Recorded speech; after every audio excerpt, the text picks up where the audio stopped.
Bueno, hoy vamos a hablar con el eurodiputado del Partido Popular, con Gabriel Mato, que no sé si se encuentra en Bruselas, en La Palma. ¿Dónde está usted, don Gabriel? Buenos días. Hola, muy buenos días. Estoy en La Palma, en casa con mi familia. Bien, en estas conversaciones para Tiempo de Canarias estamos hablando fundamentalmente de esta situación en la que estamos y sobre todo de cómo salir de ella. Ayer pudimos oír al presidente del gobierno dar unas pautas sobre las fases que vamos a tener. ¿Qué impresión tiene de cómo va a ir esto? Después le preguntaré las implicaciones que puede tener Europa, pero empecemos primero por lo nuestro. ¿Cómo cree que podemos salir de esta después de esas pautas que nos han ido marcando en los últimos tiempos? Pues yo creo que no vamos a salir bien, por decirlo de una manera suave, entre otras cosas, viendo al gobierno que tenemos. Es verdad que siempre se dice que no es el momento de criticar, pero sí es el momento. Es decir, ayer lo han anunciado, bueno, el Consejo de Ministros, unas pautas que quedan muchísimo por explicar, porque hay cosas que la gente de la calle no entiende.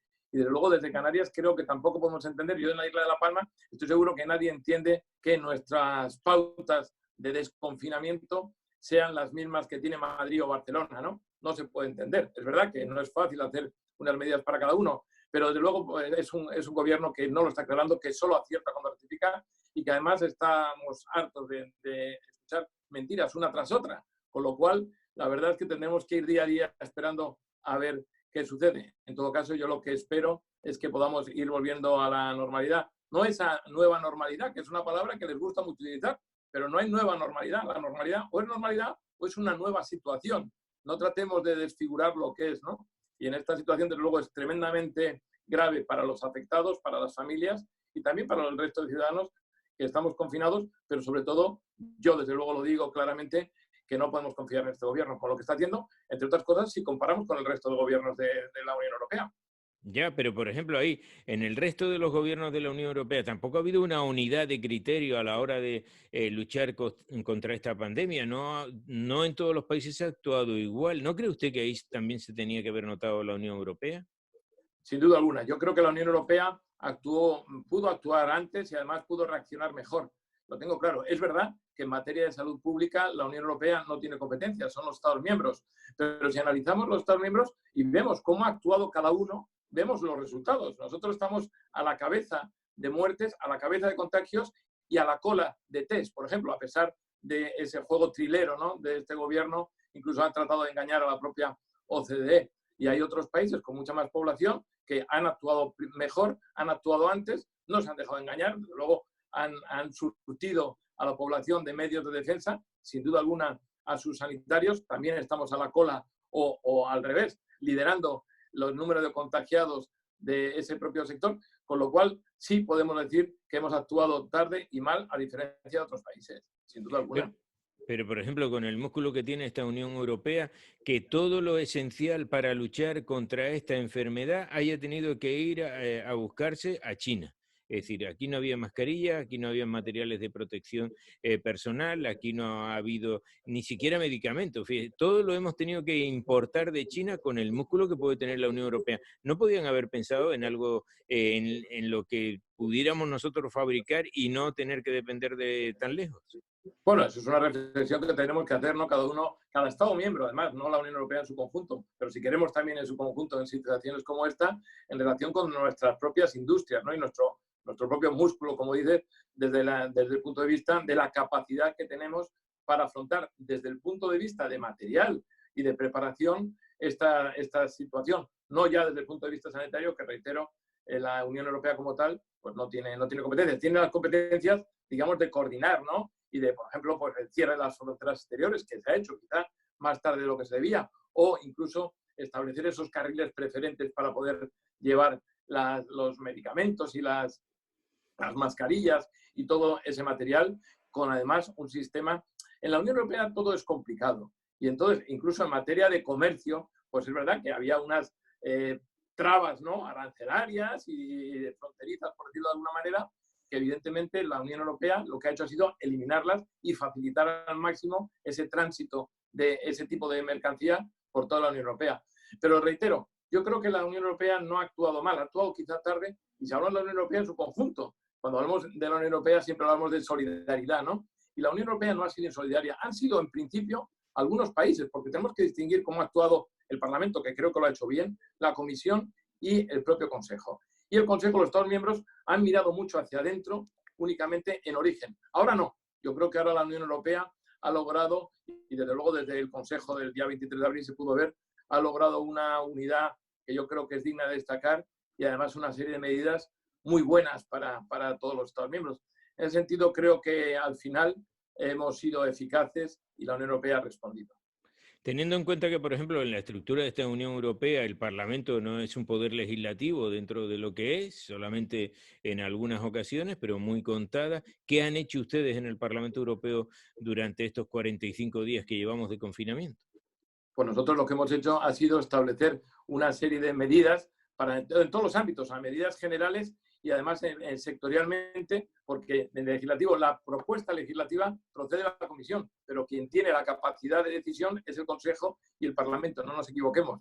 Y en ese sentido lo que hemos hecho ha sido una serie de medidas en todos los ámbitos, también en el sanitario, pero desde luego en la agrícola, aprobando reglamentos y aprobando, por ejemplo, ayer mismo en agricultura una disposición, digamos, un reglamento transitorio de aplicación de la política agraria común, que es absolutamente fundamental. Es decir, el Parlamento Europeo, si algo ha hecho, ha sido dar muestra claramente de una agilidad que no tiene otras instituciones de la Unión Europea y, sobre todo, hemos ido muy al grano. Yo lo he vivido en primera persona porque lo he llevado yo adelante las iniciativas en materia de pesca, por ejemplo, con la Comisión y con el Consejo, y desde luego hemos podido aprobar un paquete de medidas que son absolutamente fundamentales. Y no solo ahora, sino también para el futuro. Tengamos en cuenta que el Parlamento Europeo es el que al final tiene que decidir sobre los fondos, tiene que decidir sobre el marco presupuestario. Y se puede hablar mucho, pero la decisión final es del Parlamento Europeo. Y ahí es donde tenemos un gran reto, ¿no? Muy complicado, es verdad. Si ya estaba complicado antes de esta situación sobre cuáles iban a ser los fondos, más va a ser ahora que a esos fines que podían tener los fondos a los que íbamos a destinar la mayor parte de esos fondos o de ese marco presupuestario, hay que añadir sin duda alguna la lucha contra esta pandemia.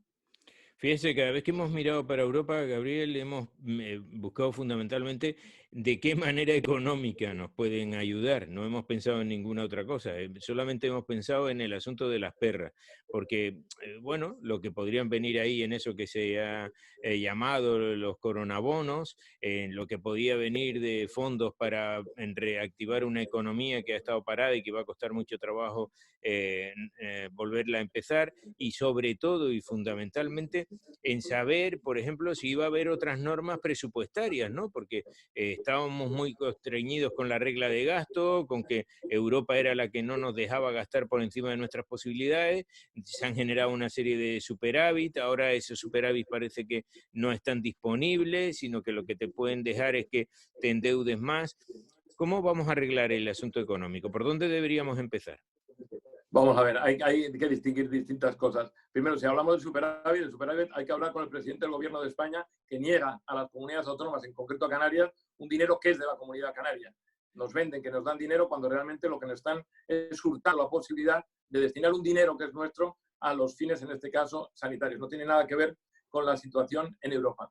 Sí, Europa pero lo que ese ha hecho en este superávit, caso, don Gabriel, pero ese sí, superávit nos dicen que no nos lo pueden dar porque Europa no nos va a dejar endeudar, ya nos deja endeudar un poco más. Pepe, es que es una mentira más de este gobierno. Europa sí te deja endeudar, entre otras cosas, porque la primera resolución de la Unión Europea fue que se permite vulnerar el Pacto de Estabilidad y Crecimiento. Por tanto, es absolutamente falso que no se pueda utilizar ese superávit en Canarias, por ejemplo, si nos dan no sé si eran 3.000 millones, lo que estamos hablando, no sé qué cantidad es exactamente, pero la cantidad que sea, si nosotros nos dan, Europa no pone pega ninguna a que podamos destinarla a lo que es, en estos casos, prioritario. Pero es que además también Europa ha permitido que el techo de déficit, que en estos momentos estaba en el 3%, también permite superarlo ese 3%. Y también permite al país endeudarse más de lo que estaba endeudado. Estaba en el 60%, ahora puede superar el 60% del PIB nacional. Con lo cual, es verdad que siempre es lo mismo. Cuando hay problemas, la culpa es de Europa, y cuando hay algo bueno, soy yo. Y nos estamos muy acostumbrados aquí. Ayer o antes de ayer, la semana pasada, veía yo como del gobierno de Canarias vendían a todo trapo ayudas a la pesca, ayudas no sé cuántos millones. Bueno, pero si es que la Consejería de Agricultura, por decir una, estaba vendiendo unas ayudas que eran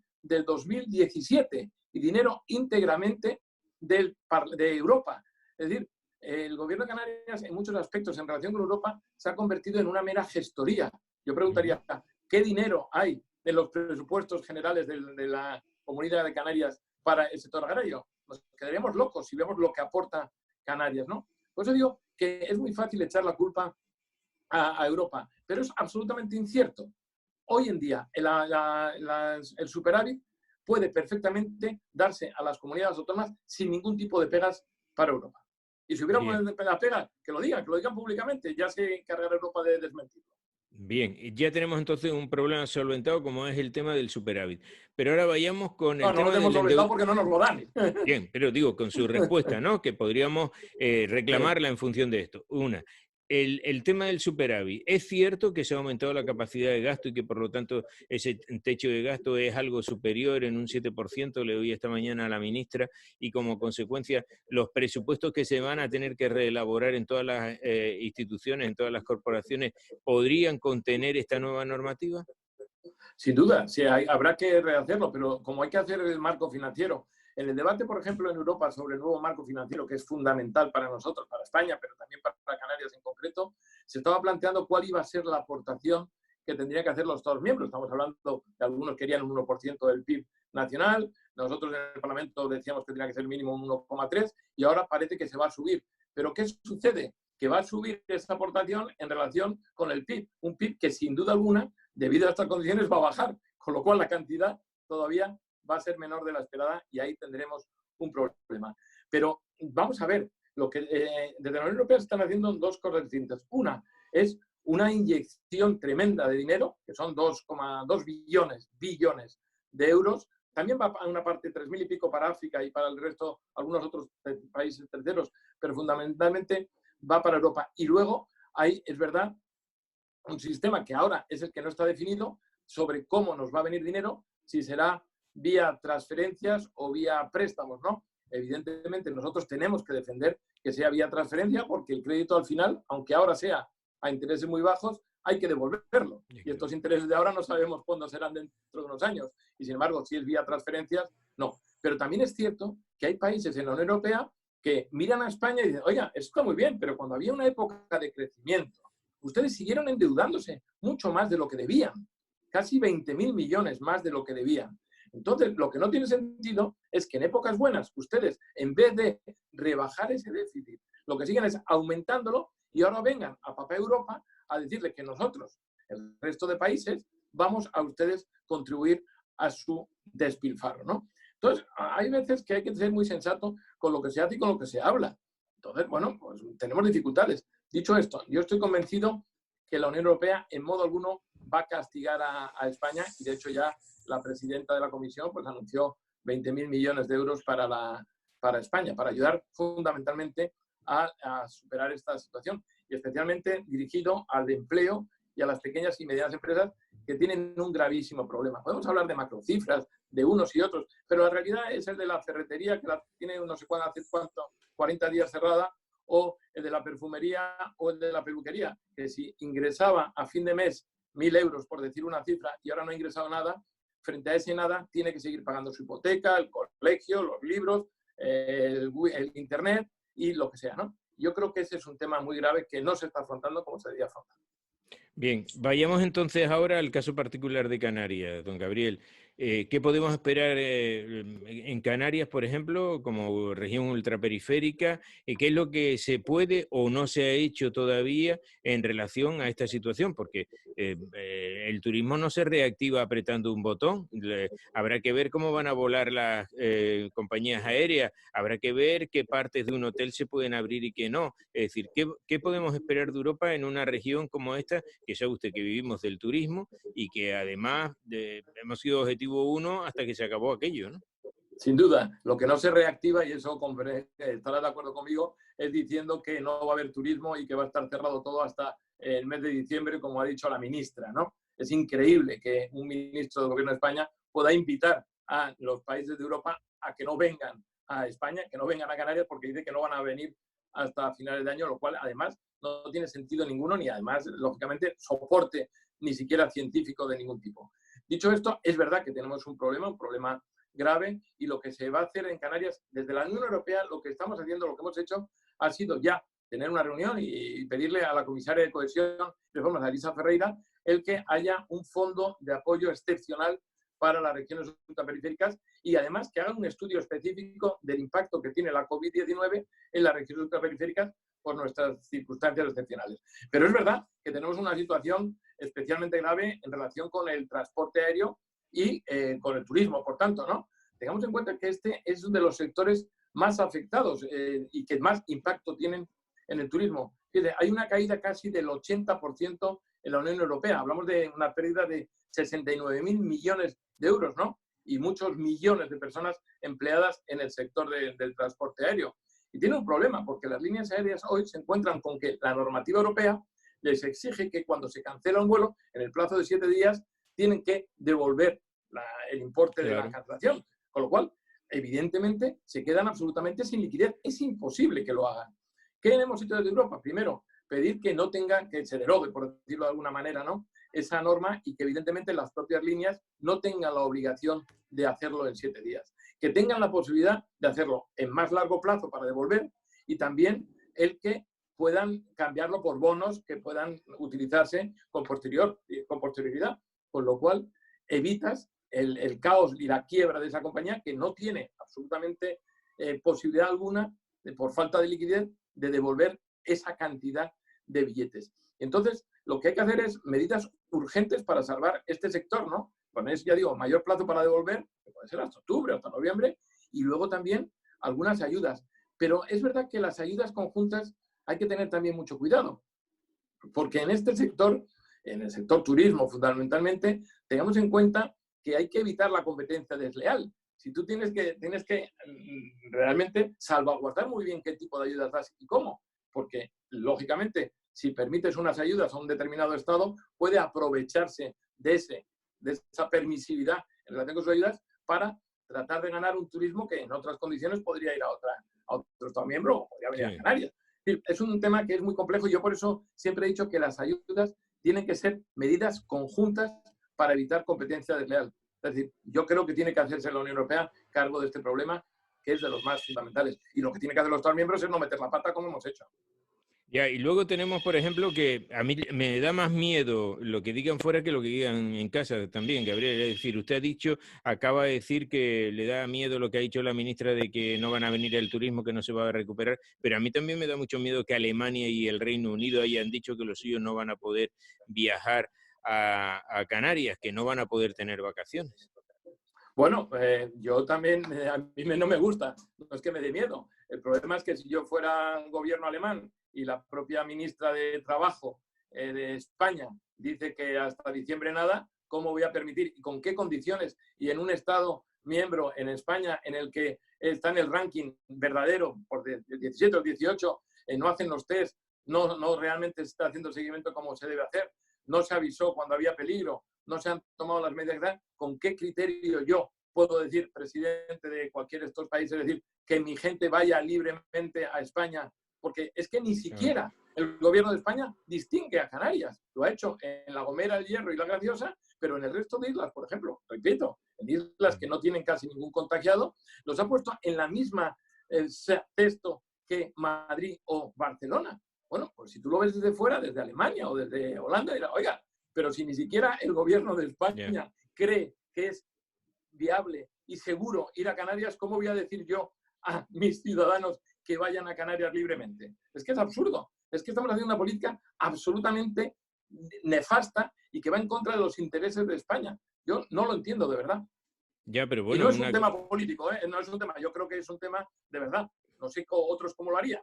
Pero en todo caso, lo que creo que se está haciendo muy mal. Claro, pero yo creo que en la recuperación va a estar fundamentada, sobre todo en la reputación de seguridades que puedas tener, una reputación sanitaria, una reputación de seguridad. Es decir, en eso es en lo que vamos a tener fundamentalmente la piedra de toque cuando esto empiece a tener visos de normalidad. Pero Pepe, estamos bajo mínimos. Es decir, ¿qué reputación tenemos? ¿Qué es la imagen que cuando estamos dando en empecemos. Europa?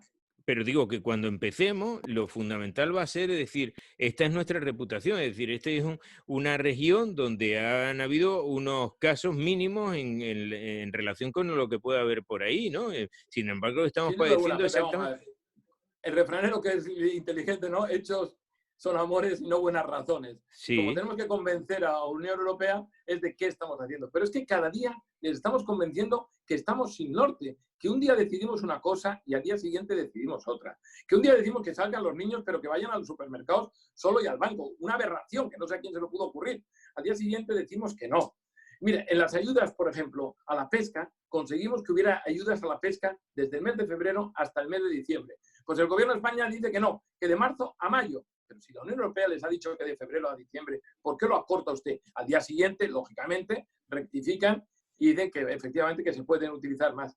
Es decir, ¿qué credibilidad podemos tener como gobierno cuando permanentemente estamos desdiciéndonos lo del día anterior? Todos son globosondas, no se actúa lo que se hace. Hoy se quejaban, y con cierta razón, todos los sectores que se llevan directamente al Consejo de Ministros sin preguntar a nadie, sin hablar con nadie, sin negociar con nadie, sin consensuar con nadie.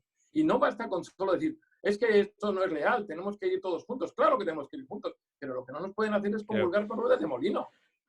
Sí, yo no le quito la razón en esa parte a lo que me dice Gabriel. Yo hablaba de la reputación como región turística, no como gobierno y no Yo como un creo que como Estado. reputación, como región turística, hemos sido un modelo. Bueno, y Eso la es. prueba está en el número de turistas que recibimos, ¿no? Yo Exacto. creo que ahí no Sí, ayuda ninguna. claro, pero cuando esto empiece vamos a tener que empezar de cero. Por eso yo reclamo lo de la reputación en ese momento de que somos un territorio libre Sin duda alguna, del tenemos que virus. ser capaces de convencer de que es un territorio libre, safe, como dicen allí, ¿no? Y que Sí. aquí se puede venir sin ningún tipo de problema. Y van a tener lo mismo que tenían, es decir, unas instalaciones de extrema calidad, fantástico, un clima extraordinario, lo mejor del mundo, y además que van a poder venir con sus familias sin riesgo a contagiarse y Bien. a enfermar. Ese es el Y tema, ese es el reto. Claro, y en ese plano, por ejemplo, y con esto vamos acabando, Gabriel, ¿qué podemos esperar de Europa? Es decir, ¿vamos a recibir algún tipo de ayuda?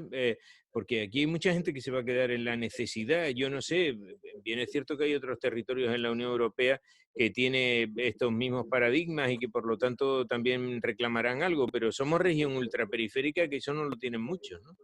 Sí, sí, sin duda alguna. Yo creo que tenemos al margen de las medidas generales, en teoría, en concreto para las pymes y para los desempleados, ese mecanismo, ese instrumento que es el SURE de más de 100.000 millones de euros para la región ultraperiférica, lo que hemos pedido es que haya un régimen, digamos, específico, ¿no? Un fondo de apoyo excepcional para las regiones ultraperiféricas. Y yo estoy seguro que lo va a haber. En este momento la Unión Europea no está siendo en absoluto cicatera en ese aspecto. Pero bueno, lo mismo, no miremos solo hacia la Unión Europea. ¿Qué va a hacer España para que Canarias pueda volver a ser un destino turístico de primera sin ningún tipo de riesgo? Desde luego, las medidas que está tomando el gobierno de España no indican que eso sea así, porque nos tratan como Madrid y como Barcelona.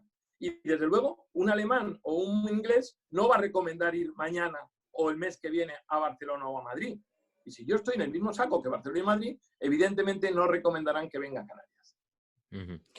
Bueno, pues esto es un tiempo de espera. ¿Usted cree que estas fases que vamos a tener nos va a llevar a recuperar esa normalidad que hablábamos al principio, a finales de junio, de julio?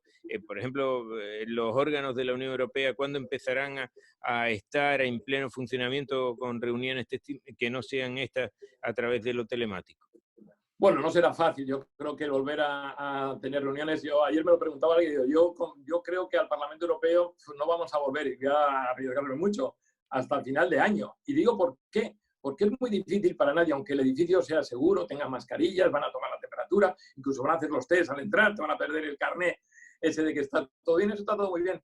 Pero ¿quién es el que se atreve a decir que permite que estemos 705 diputados en una misma sala o 200 y pico en una misma sala de reuniones del grupo, como es mi grupo, o 1.000 y pico personas por los pasillos del Parlamento pululando de 27 países distintos, cada uno de su padre y de su madre, y que nos acompañe? Yo creo que es muy complicado esa vuelta a la normalidad, y esa vuelta a la normalidad o a esta nueva situación, yo creo que tiene que hacerse con mucho cuidado, hay que ser muy respetuoso con las normas.